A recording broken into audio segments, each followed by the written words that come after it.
Bismillahirrahmanirrahim. Assalamualaikum warahmatullahi wabarakatuh. Alhamdulillah rabbil alamin. Allahumma salli ala sayyidina Muhammad al-Fatih lima ughliqal khatim lima sabaq nasiril haqqi bil haqqi wal hadi ila siratikal mustaqim wa ala alihi haqqa qadrihi wa miqdarihi al-azim wa ba'du. Alhamdulillah rabbil alamin. Qala al-muallif rahimahullah ta'ala wa nafa'ana bihi wa bi'ulumihi fid dharain amin.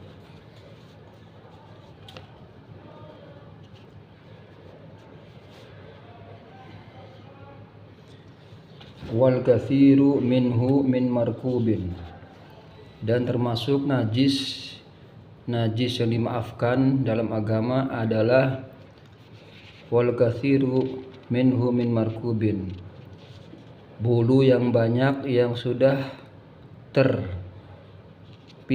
dari badan hewan, yang mana hewan itu hewan tunggangan.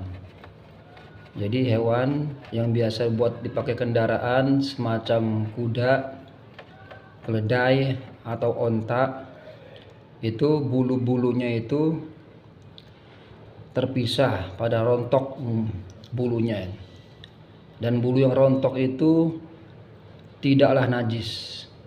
Walaupun banyak bulu yang rontok, apalagi sedikit, tidak najis, tetap suci. Kenapa? Karena hewan-hewan tersebut adalah hewan-hewan yang biasa buat tunggangan, buat kendaraan. Jadi bulu-bulu yang rontok itu tetap suci walaupun bulunya banyak.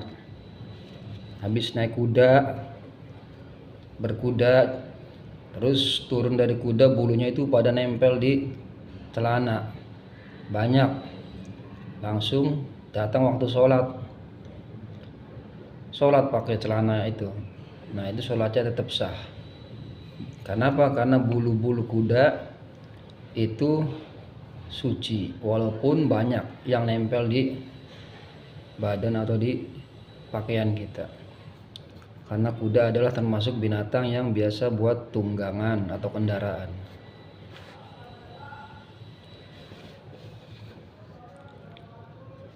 Jadi nggak usah dikebas-kebasin lagi bajunya, langsung aja buat sholat.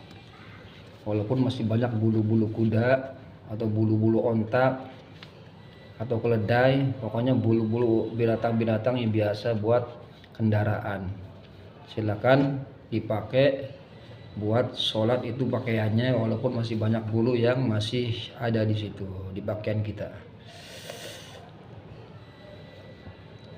Itu najis yang dimaafkan. Memang hukum dasarnya najis itu bulu-bulu itu.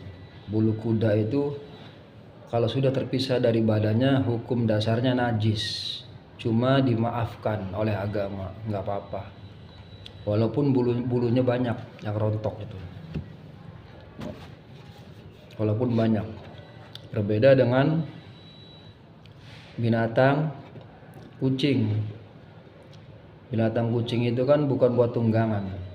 Kalau binatang kucing itu bulu memang suci, tapi ketika bulunya rontok, kalau bulunya itu sedikit 1-2 lembar doang, masih dimaafkan oleh agama.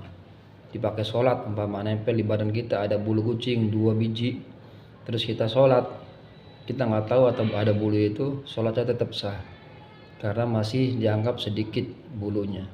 Tapi kalau bulu kucing yang nempel di badan kita banyak, maka kita wajib membuang dulu bulu itu, dan tidak sah sholat dengan menggunakan pakaian yang masih banyak bulu kucingnya. Ini biasanya bagi orang-orang yang punya peliharaan kucing. Ini berbeda dengan kuda tadi. Pokoknya itu penjelasannya ada di video yang telah lalu itu, masalah kucing dan binatang-binatang yang tidak boleh dikonsumsi. Jadi kalau binatang itu biasa buat kendaraan semacam kuda, onta, keledai, itu bulu-bulunya kalau nempel di badan kita, di pakaian kita, itu boleh buat dipakai sholat, nggak usah dibuang lagi, nggak usah dibersihin lagi. Karena binatang-binatang tersebut adalah binatang-binatang yang biasa buat tunggangan. Lanjutnya lagi adalah waddamul baqi 'ala al-lahmi wal 'azmi alladhi lam yakhtalit bi syai'in. Dan termasuk najis yang dimaafkan adalah darah yang masih tersisa, di daging atau tulang binatang yang sudah disembelih, yang mana daging dan tulang itu belum bercampur dengan sesuatu yang lain. Jadi nyembelih kambing atau nyembelih ayam umpama, itu kan masih ada darah-darahnya itu yang nempel di dagingnya itu. Kita tel-tel dagingnya, itu darah-darah yang masih nempel di daging-daging ayam atau kambing itu hukum dasarnya najis. Cuma najis yang ma'fuun anhu, najis yang dimaafkan.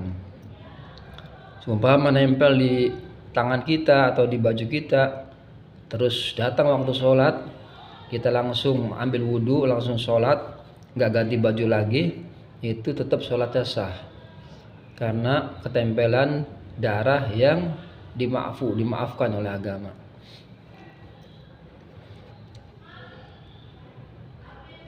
Terus kama law budhu bihatsyatun, contohnya seperti bila mana disembelih syatun, seekor kambing, wa quti'a lahmuha, dan dipotong-potong dagingnya, wa baqiya 'alaihi atharud dami, dan tersisa di potongan daging kambing itu bekas darah.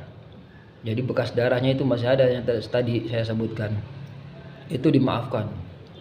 Bukan darah yang mengucurnya, bukan, tapi darah yang masih ada nempel-nempel di dagingnya. Itu yang dimaafkan. Najis cuma dimaafin. Nah, lanjutnya lagi, bi khilafi ma law ikhtalata bi ghairihi, berbeda hukumnya bila mana darah tersebut sudah tercampur dengan benda yang lain. Nah, jadi kalau umpama orang habis nyembelih kambing atau nyembelih ayam, itu darah yang masih nempel di dagingnya itu disiram. Siraman ini mengandung darah kan pastinya. Nah, darah yang nyampur sama air itu darahnya najis. Kenapa? Karena sudah tercampur dengan air, tercampur dengan benda lain, bahasa kitabnya. Tapi selama darah itu masih nempel di daging, itu tidak mengapa, masih suci. Jadi kalau udah kesiram air, darahnya yang ngucur ke bawah itu udah najis darahnya. Darahnya sudah najis. Ya.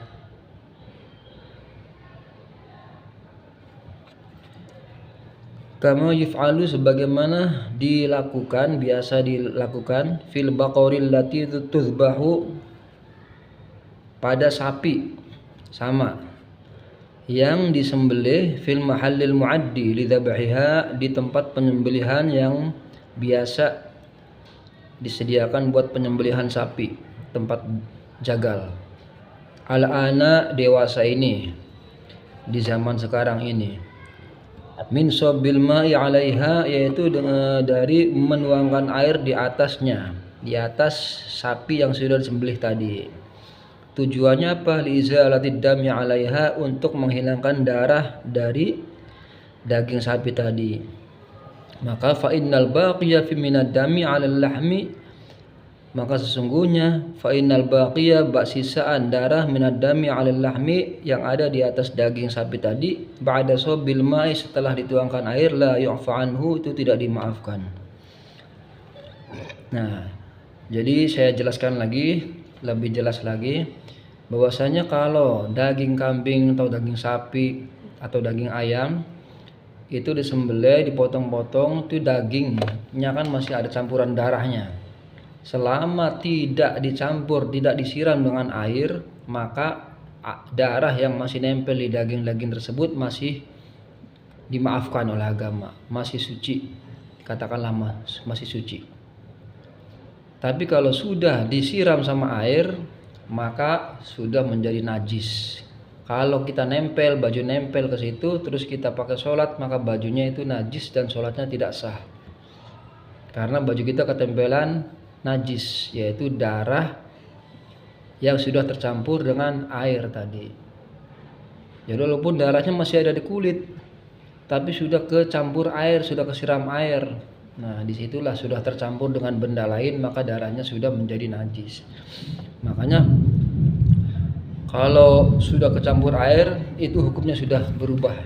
Tapi selama belum tercampur air, belum kesiram air, maka selama itu juga darahnya dimaafkan. Artinya tidak najis. Mau daging ayam ke kambing, kerbau atau sapi, atau daging burung, nyembelih burung umpama apa saja, itu darahnya kalau masih belum kecampur air yang menempel di kulit itu masih dianggap suci.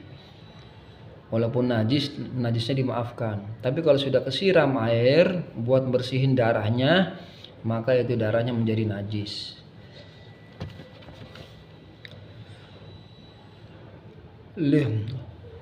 Wa in qalla likhtilatihi bi ajnabiyyin falyatanabbah lahu. Wa in qalla, meskipun darahnya itu atau airnya itu yang kesiram ke daging itu sedikit airnya, disiram pakai air yang cuma sedikit, 1 cangkir umpama, tetap saja darah yang masih nempel itu sudah terhukumi najis karena sudah tercampur dengan benda lain. Ufal yatanabah lahu, maka hendaknya kita umat Islam memperhatikan hal yang demikian itu. Wallahu alam bisawab. Sampai sini saja dulu videonya. Sengaja videonya pendek-pendek, mudah-mudahan bisa dicerna dan mudah-mudahan bermanfaat bagi umat Islam dunia akhirat. Silakan like, subscribe, dan share, bagikan ke banyak orang, mudah-mudahan menjadi amal jariah saudara. Wassalamualaikum warahmatullahi wabarakatuh.